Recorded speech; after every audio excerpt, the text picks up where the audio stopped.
acredita em assombrações? Que exista algo no silêncio da escuridão que nos observa? Bem, hoje teremos alguns relatos que nos provarão que a existência deles não são apenas histórias para assustar criancinhas. E nesses relatos que foram enviados por inscritos, são um tanto inusitado e eu espero muito que você goste do vídeo de hoje. Antes de tudo, eu queria muito agradecer pela sua companhia aqui no vídeo. Eu me chamo Yara, muito prazer, e eu trago vídeos aqui todos os dias no canal, então se você gostar do meu tipo de conteúdo, se inscreve que tem todos os dias.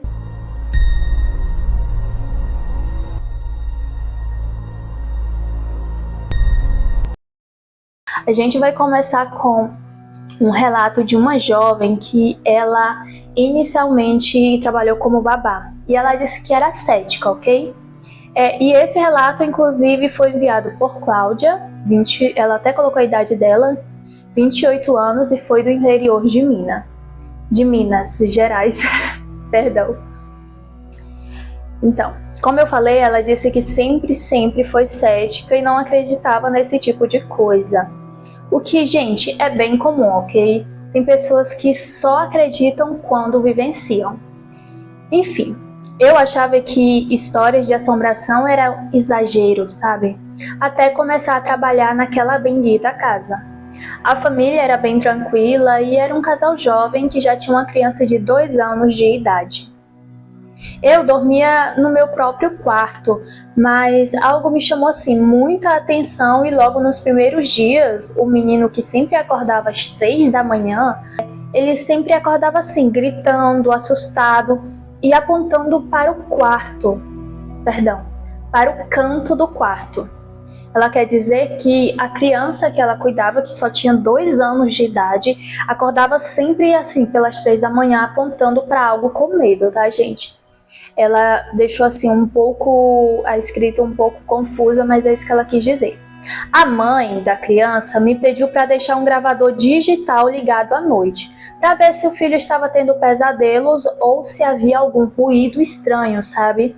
Na manhã seguinte, eu ouvi a gravação e tudo parecia normal, sabe?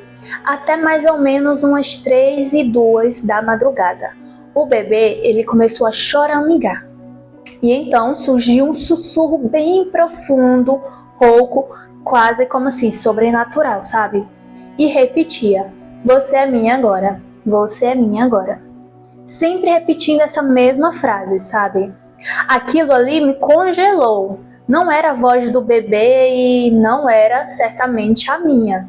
No segundo dia, eu decidi dormir no quarto e com o gravador ligado. E, bem, acabei acordando lá para as 3 da manhã e bem ponto mesmo, sabe? E eu estava extasiada, paralisada, sabe? Eu não conseguia sequer mover um músculo. O bebê, ele chorava mais alto ainda e dessa vez eu percebi que ele estava assim com os olhos fixos e algo assim no canto. E quando eu olhei, tentei gritar porque foi assim, susto, mas eu percebi que a minha voz ela não saía. Era uma loucura. Pela manhã o gravador havia desaparecido. Procuramos, assim, não só eu, mas toda a família por toda a casa. E 4 dias depois ele foi encontrado no porão, quebrado. Inclusive o porão estava trancado com um cadeado enferrujado, tá? O aparelho estava quebrado em pedaços como se tivesse sido esmagado com muita força e com muita raiva. E quando ligamos, apenas saiu um som, um riso bem baixo e a frase repetida: "Agora somos 3." Gente!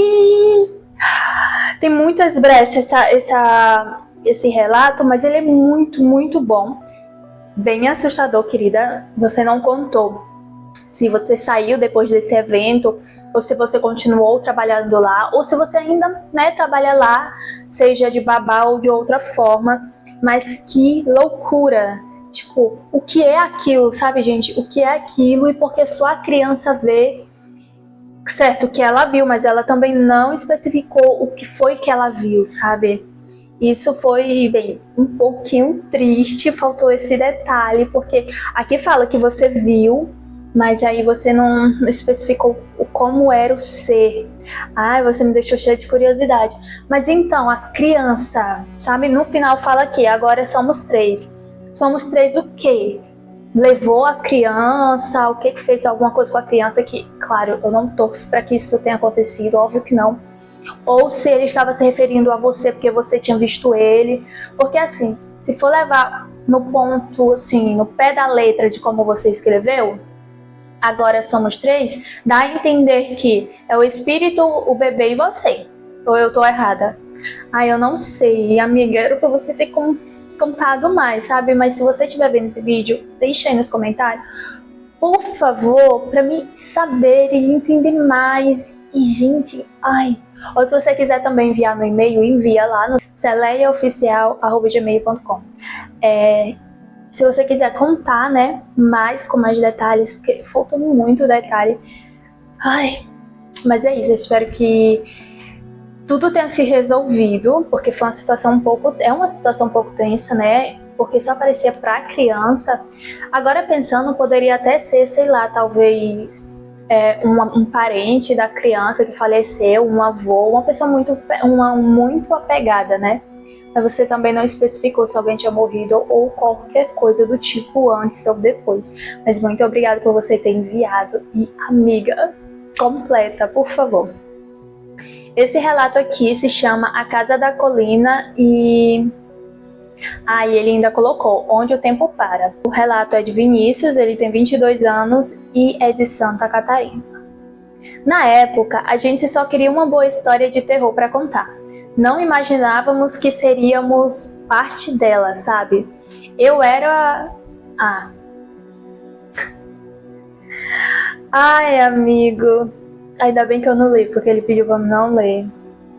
Ele falou que ele era um negócio aqui. Mas não é nada demais, tá, gente? Eu acho que foi só uma brincadeirinha. Travei nessa frase. Era eu, o Marcos e a Rafaela. Subimos de carro até uma antiga casa de madeira abandonada assim desde dos anos 90, sabe? A história que corria era que uma família inteira havia desaparecido ali dentro, numa noite bem chuvosa, sabe? E nunca sequer chegaram a encontrar os corpos. Apenas o relógio da sala que marcava sempre o mesmo horário, que era 3h33. Quando entramos, a atmosfera era pesadíssima. Parecia que o tempo ali não passava e o relógio na parede ainda estava ali. E sim, sempre e exatamente 3h33 era o que ele sempre marcava. Foi quando o Marcos começou a rir. Um riso alto, estranho, fora do contexto, nada a ver com aquela situação. Ele tá me fazendo cócegas por dentro, disse com os olhos vidrados. Rafaela começou a chorar e tentamos sair, mas a porta havia desaparecido. Não estava trancada, simplesmente não existia mais uma porta. As janelas também estavam cobertas por uma escuridão densa. O tempo parou. Não havia vento, não havia som, até nossos celulares travaram no mesmo minuto. Foi só quando ouvimos passos pesados no andar de cima, mesmo sabendo que ninguém mais havia entrado ali com a gente. E começamos logo a rezar, tá? O medo, gente, olha o medo. Eu teria feito o mesmo. Fomos encontrados às 7 da manhã por um morador local ali. Estávamos desorientados, cobertos de cortes finos, como se algo tivesse arranhado nossos rostos e braços. O Marcos nunca mais foi visto. Nem sinal, nem pegadas e nem nada. Nada, sabe? Nada. Mas às vezes recebo mensagem do número dele. Você ainda está aqui dentro. Eu vejo vocês. Gente! Mas ele não falou da amiga, né? Ele disse que fomos encontrados. Então, certamente, já que um sumiu, então ele, né? E a amiga foi encontrada. Mas... o que era aquilo? Ninguém viu. Você não lembra, né? Porque se você tivesse lembrado, eu acho que você teria citado. Porque você deixou, assim, bem detalhado aqui. Ai, que loucura. E ainda recebe mensagem. A sua amiga também recebe? Ah, muito bom, obrigado por ter enviado. Mas, gente, o que que aconteceu com o amigo, né? O que que aconteceu com ele? Porque existe... Eles nem sequer viram o ser e ele estava sentindo cócegas de dentro para fora. Eu achei isso muito interessante, como alguém sente cócegas de dentro para fora. Vocês entendem? É muito louco. Eu sempre digo isso, é muito louco. Histórias de terror, relatos de terror, é uma coisa assim absurda. Agora a gente vai pro próximo relato. Muito obrigada por ter enviado.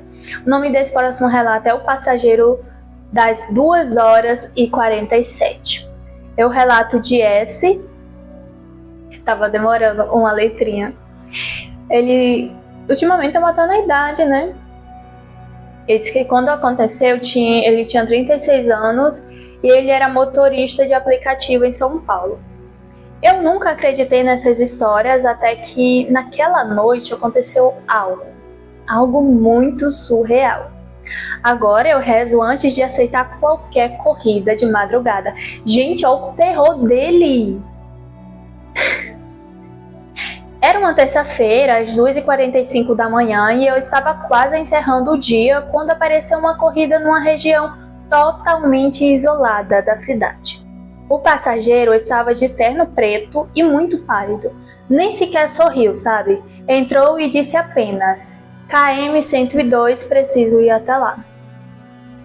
Isso sim, gente. Sua Entre só diz isso, não diz o nome de uma rua, né? Enfim. Durante o trajeto, eu comecei a sentir um frio anormal dentro do carro, mesmo com o ar-condicionado desligado, sabe? O rádio ele começou a chiar, mudando assim de estação sozinho, absolutamente sozinho, e eu assim, tava olhando até pelo retrovisor, e o homem continuava ali, parado, estazinado, sabe, imóvel, totalmente imóvel e olhando fixamente para frente. E sem sequer piscar. Sim, ele não piscava. Perto do destino, eu decidi puxar a conversa. E aí eu perguntei: tudo bem aí atrás? E ele permaneceu em silêncio. Da mesma forma que estava, ele ficou. Quando finalmente chegamos ao KM 102, ele simplesmente abriu a porta e atravessou a cerca de metal da estrada. Sim, como se fosse, sabe, como se ela não fosse sólida, como se fosse qualquer coisa e simplesmente ele sumiu no mato.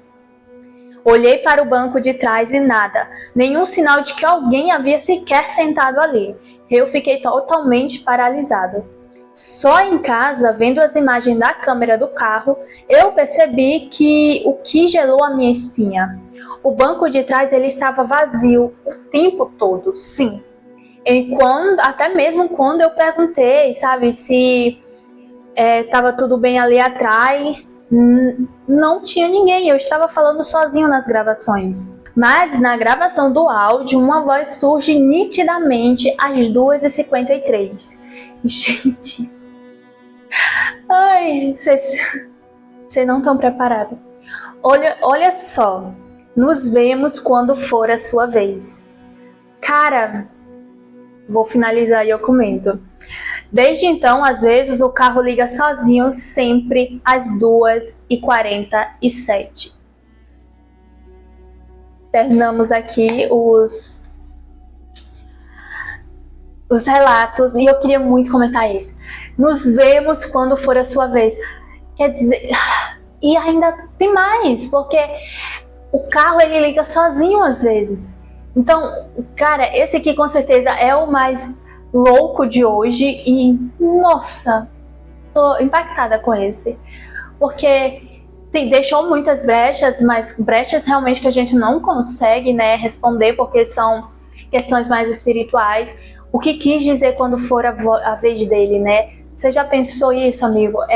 Você teve mais experiências além do carro se ligar sozinho? Porque eu penso que infelizmente você vai morrer e você vai morrer por causa desse carro. É o que eu penso, é o que dá a entender, sabe? Como se o carro fica ligando sozinho, então por quê? Sabe, você já pensou que em um momento inoportuno ele pode simplesmente se controlar, você perder o controle dele, sabe? Ai, muito louco. Muito louco. Isso aqui me deixou assim, cara do céu. Mas enfim, é isso. Eu espero que você tenha gostado do vídeo, porque eu gostei muito de estar aqui. Obrigado também ao amigo que enviou o último relato. Que louco, ó.